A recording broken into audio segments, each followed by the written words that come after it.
मेरे प्रिय कैडेट्स, आप सभी को मेरा नमस्कार।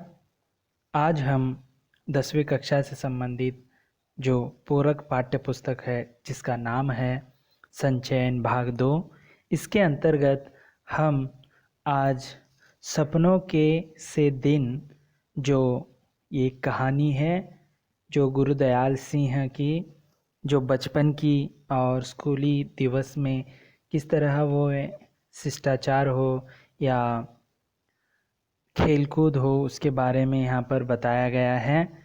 तो इसके लेखक जो हैं गुरुदयाल सिंह, जो स्वयं इस उनके नटखट के बारे में हो या स्कूल के दिनों के बारे में यहाँ पर वर्णन किया गया है।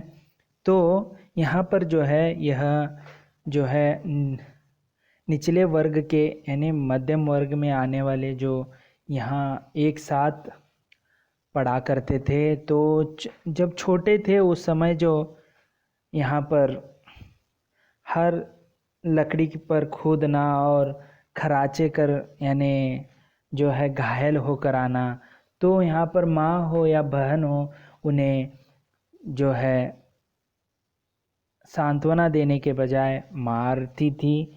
और कईयों के पिताजी जो हैं गुस्सैले थे, तो पीट कर जो है नाक मुंह से लहू बहने लगता। तो इस तरह वहाँ के जो है बच्चे इस तरह शरारती होते थे। उनमें से यह लेखक भी थे। तो बहुत सारे दोस्त मिल गए थे। इतना जो है पीटने के बावजूद भी वह खेलने के लिए फिर से जाते। जब ये अध्यापक बने तो एक बार जो मनोवैज्ञानिक विषय पढ़ रहे थे, तब समझ में आया इतना मारपीट होने के बावजूद भी वो क्यों फिर से खेलने के लिए निकल जाते। तो उसी बीच जो है हर एक जगह हो, उस समय शिक्षा की उतना महत्व नहीं था। जो कुछ लड़के जो हैं एक बार अपना बस्ता जो है फेंक देते तो और तालाब के किनारे या फेंक देते, तो फिर एक बार वह स्कूल को नहीं जाते थे। तो उनके घर में भी उतना ज़बरदस्ती भी नहीं करते थे। यहाँ तक कि परचूने यानी ग्रोसरी बेचने वाले ठेकेदार ये भी अपने बच्चों को जो है स्कूल भेजने में उतना दिलचस्पी नहीं लेते थे। जब भी जो अध्यापक उनसे बात करते थे तो परचूने से या अड़तिये से, वे कहते थे कि इनको कोई तहसीलदार नहीं बनना है और पढ़ लिख कर लंडे पढ़वा कर तो दुकान में ही इनको जो है खाता लिखाने के लिए बस उतना ही काफ़ी है, ऐसे कहते हैं। तो यहाँ तक जो है कहानी हुई थी। जो वहाँ की जो लेखक बता रहे हैं कि हालात किस प्रकार थे, पढ़ाई के बारे में उतना लड़कों को हो, उनके माता पिता को हो उतना दिलचस्पी नहीं थी। यहाँ तक जो है कहानी हो गई थी। यहाँ पर देखिए, आप देख सकते हैं गुरुदयाल सिंह को जो बैठे हुए हैं। चलिए आगे बढ़ते हैं। हमारे आधे से अधिक साथी राजस्थान या हरियाणा से आकर मंडी में व्यापार या दुकानदारी करने आए परिवारों से थे। यानी यहाँ पर जो है अधिकतर इनके गांव में जो है राजस्थान हरियाणा से आकर मंडी व्यापार यानी व्यापार करने के लिए, दुकानदारी करने के लिए जो ऐसे परिवार रहते थे। जब बहुत छोटे थे तो उनके बोली कम समझ पाते, यानी राजस्थानी हो या हरियाणी हो उतना समझ नहीं पाते थे छोटे होने के कारण। उनके कुछ शब्द सुनकर हमें हंसी आने लगती। देखिए, कुछ भाषा समझ में नहीं आती है तो हंसी के बजाय और कोई चीज़ नहीं होती है। परंतु खेलते तो सभी एक दूसरे की बात खूब अच्छी तरह समझ लेते। देखिए, जब खेलने बच्चे जाते तो लड़के कोई भी भाषा हो, जो क्या करना है वह से बखूबी निभाते थे। खूब अच्छी तरह एक दूसरे को समझ लेते थे। चलिए आगे देखेंगे। पता भी नहीं चला कि लोकोक्ति अनुसार यह खेड़न, यह खेड़न दे दिन चार, कैसे कब बीत गए। एक खेड़न का अर्थ होता है, चार का अर्थ है खेलने के, दे दिन चार यानी खेलने के दिन ही चार होते हैं, कैसे कब निकल गए पता नहीं। हम में से कोई भी ऐसा न था जो स्कूल के कमरे में बैठकर पढ़ने को कैद न समझता हो। देखिए सभी जो है कैदी के, उनको कैद जैसे बंद करके रखा है ऐसे समझते थे स्कूल में बैठना, यानी सभी उनके मित्र। कुछ अपने माँ बाप के साथ जैसा भी था काम कराने लगे, तो माँ बाप के साथ जो है काम कराने लगे थे। बचपन में घास अधिक हरी और फूलों की सुगंध अधिक मनमोहक लगती थी। देखिए बचपन में जो है घास बहुत अधिक हरी जो है दिखती थी, फूलों की सुगंध भी बहुत अच्छी लगती थी। यह सब शायद आदि सदी पहले किसी पुस्तक में पढ़े थे, परंतु आज तक याद है। याद रहने का कारण यही है कि यह वाक्य बचपन की भावनाओं सोच समझ के अनुकूल होगा, परंतु स्कूल के अंदर जाने से रास्ते के दोनों ओर जो अलियार के बड़े ढंग से कटे छांटे झाड़ उगे थे, जिन्हें हम डंडिया कहा करते थे, ठीक है। उनके नीम के पत्तों जैसे पत्तों की महक आज तक भी आंख मूंद कर महसूस कर सकता हूँ। नीम के पत्तों का जो सुगंध है वह आंख बंद कर यानी मूंद कर यानी जो है आंख बंद कर भी उसे मैं पहचान सकता हूँ। उन दिनों स्कूल की छुट्टी क्यारियों में, क्यारी यानी जो बगीचा होता है, फूल भी कई तरह के उगाए जाते थे। देखिए उस समय जो है क्यारियों में फूल के जो है उगाया करते थे, जिनमें गुलाब, गेंदा और मोतिया की दूध सी सफ़ेद कलियां भी हुआ करती। देखिए जब आप फूलों की क्यारियों में जाएंगे तो आपको महक इतनी अच्छी आएगी। यहाँ पर सफ़ेद सफ़ेद दूध जैसे कलियों का इन्होंने वर्णन किया है। ये कलियाँ इतनी सुंदर और खूबसूरत खुशबूदार होती थी कि हम चंदू चपड़ासी यानी चपरासी, ठीक है, से आंख बचाकर कभी कभार एक दो तोड़ लिया करते। चपरासी यानी जो वह क्यारी यानी बगीचा को संभालने वाला माली, उससे आंख बचाकर यानी उससे बचकर जो है कभी कभार एक दो तोड़ ही ले आते थे। उनके बहुत तेज सुगंध आज भी महसूस कर पाता हूँ, आज भी वह महसूस वे कर पाते हैं। यहाँ पर लेखक बता रहे हैं स्वयं किस तरह वह शरारत करते थे, चपड़ासी से बचकर जो है वहाँ पर फूलों के बगीचा से जो है एक दो फूल तोड़ कर लाते थे। उनकी सुगंध आज भी उनको महसूस कर पाता हूँ, परंतु यह याद नहीं कि उन्हें तोड़कर कुछ देर सूंघ कर फिर क्या किया करते।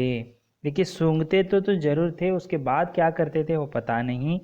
शायद जेब में डाल लेते, माँ उसे धोने से समय निकाल कर बाहर फेंक देती, या हम ही स्कूल से बाहर आते उन्हें बकरी के मेमनों की भांति चर आया करते। देखिए बकरी की मेमनी यानी जो बकरी का जो बच्चा है वो किस प्रकार खाता रहता है किसी पत्तों को, उस तरह कभी कभार माँ धोते समय उसे अपने जेबों में से निकाल कर उसे फेंक देती थी। कभी कभार हम स्कूल से आते समय उस फूलों को कभी कभी जो मेमने का बच्चे की तरह, बकरी की बच्चे की तरह हम उसे चर जाते हैं, खा जाते हैं, ठीक है। चलिए आगे क्या होता है देखेंगे। तो अपने कितने अच्छे अनुभव को आपके सम्मुख रखने का प्रयास कर रहे हैं गुरुदयाल सिंह। जब अगली श्रेणी में दाखिल होते तो एक और तो कुछ बड़े सयाने होने के एहसास से उत्साहित भी होते, परंतु दूसरी ओर नई पुरानी कापियों किताबों से जाने कैसी बास आती कि उन्हें मास्टरों के डर से कांपने लगते जो पिछली श्रेणी में पढ़ा चुके होते। तो यहाँ पर जो है जो यहाँ पर नए और पुरानी किताबों की यहाँ पर बात कर रहे हैं। किताबें पुरानी होती थी, कापियाँ नए होते थे, तो उनके अलग सा एक महक आती थी। तो देखिए आगे क्या होता है। तब स्कूल में शुरू साल से 1-1.5 महीना पढ़ाई हुआ करती। साल में 1-1.5 महीना उतना ही। फिर 1.5-2 महीने की छुट्टियाँ शुरू हो जाया करती। देखिए तभी पढ़ाई से भी ज़्यादा जो है छुट्टियों का महीना होता था। इसके लिए जो है मौज मस्ती ज़्यादा किया जाता था। आजकल आप देख सकते हैं कि छुट्टियां कमी और जो है स्कूल का अवधि जो है ज़्यादा है, इससे बच्चे ऊब जाते हैं। पहले की तरह होगा तो बहुत अच्छा होगा, ऐसे हम सब सोचते हैं। पहले के ज़माने में पढ़ाई के साथ साथ छुट्टियां भी उतनी ही ज़्यादा होते थे। अब तक जो बात अच्छी तरह याद है वह छुट्टियों के पहले और आखिरी दिनों का फ़र्क था। पहले 2-3 सप्ताह तो खूब खेल कूद हुआ करती। पहले तो भूल कर ऐसे ही छुट्टी है तो खेल कूद ज़्यादा होती थी। हर साल ही माँ के साथ ननिहाल चले जाते। माँ के साथ जो है छुट्टियों में ननिहाल जो गांव में चले जाते। वहाँ नानी खूब दूध दही मक्खन खिलाती, बहुत प्यार करती। देखिए जब नानी के गांव जाते थे तो उसे खूब दूध दही देना हो या मक्खन खिलाना हो, खिलाती थी। छोटा सा पिछड़ा गांव था, परंतु तालाब हमारी मंडी के तालाब जितना ही बड़ा था। दोपहर तक तो उस तालाब में नहाते, फिर नानी से जो जी में आता मांग कर खाने लगते। नानी हमारे बोलने के ढंग या कम खाने के कारण बहुत खुश होती। अपने पोतों को हमारी तरह बोलने और खाने पीने को कहती।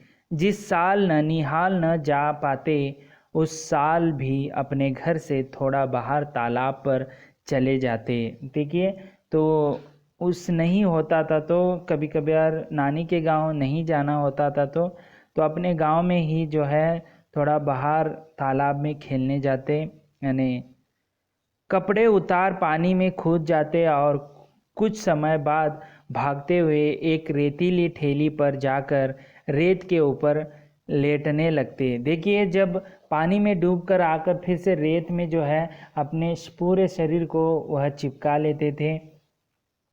गीले शरीर को गर्म रेत से खूब लथपथ कर उसी तरह भागते किसी ऊंची जगह से तालाब में छलांग लगा देते। रेत को गंदेले पानी से साफ कर दी, फिर ठेली की ओर भाग जाते। याद नहीं कि ऐसा 5-10 बार करते या 15-20 बार। देखिए यहाँ पर एक बार वह पहले जाकर जो है पानी में डूब कर आते थे, बाद में जो है रेतीली जगह पर आकर सभी जो है रेत जो अपने शरीर पर लगाकर फिर से नदी में जो है छलांग मारते। ऐसे जो है 15-20 बार करते। कोई जो नदी के किनारे होगा तो गांव उनको पता होगा, हम भी नदी के किनारे थे, ऐसे बहुत शरारत किए हैं। कई बार तालाब में कूदकर ऐसे हाथ पांव हिलाने लगते जैसे बहुत अच्छे तैराकू हो। देखिए तैराक, ठीक है, परंतु 1-2 को छोड़ मेरे किसी साथी को तैरना नहीं आता था। कुछ तो हाथ पांव हिलाते हुए गहरे पानी में चले जाते तो दूसरे उन्हें बाहर आने के लिए किसी भैंस के सींग या दुम पकड़कर बाहर आने की सलाह देते। देखिए जो भैंस हो या गाय हो वह बहुत अच्छे तरह से तैरते हैं। कभी आपने भी देखा होगा, यह बहुत आपको जब तैरते समय जो एकदम जो है थक जाते थे तो तब उस समय भैंस के सींग हो या दुम हो पकड़कर बाहर आने की आपने भी देखा होगा। सलाह देते वहाँ पर उनके मित्र उन्हें ढांढस यानी जो है उन्हें हौसला देते थे। कूदते समय मुंह में गंदला पानी भर जाता तो बुरी तरह खांसते। कई बार ऐसा लगता कि सांस रुकने लगी है, परंतु हाय हाय करते किसी न किसी तरह तालाब के किनारे पहुंच जाते। तो यहाँ पर आपने देखा कि जो गुरुदयाल सिंह छोटे थे तब वह जो है कली जो है क्यार में जो फूलों के एक दो चपरासी से आंखों से बचकर जो है चुरा लेते थे। और जो है जब छुट्टियों में वह अपने नानी के गांव नैनीहाल चले जाते, वहाँ पर खूब जो है खाना पीना करते। उसके बाद जो है जभी जभी तालाब में जाते थे तो वहाँ पर रेतीले जो है रेत अपने शरीर पर लगाकर 15-20 बार जो है छलांग लगाते थे ऐसे करते हुए। तो उसी बीच जो है तैराकू जो हैं सभी मित्र तैरते समय कुछ थक जाते थे तो उन्हें भैंस के सींगों के ज़रिए जो है उन्हें बाहर लाने की कोशिश करते। कभी कभी गंदीला जो पानी है वह कभी मुंह में चला जाता तो खांसने लगते। तो देखेंगे और भी ऐसे कैसे इनके शरारतें हैं जो मैं अगले वीडियो में आपको बताऊंगा। तब तक के लिए धन्यवाद। आपका दिन मंगलमय हो।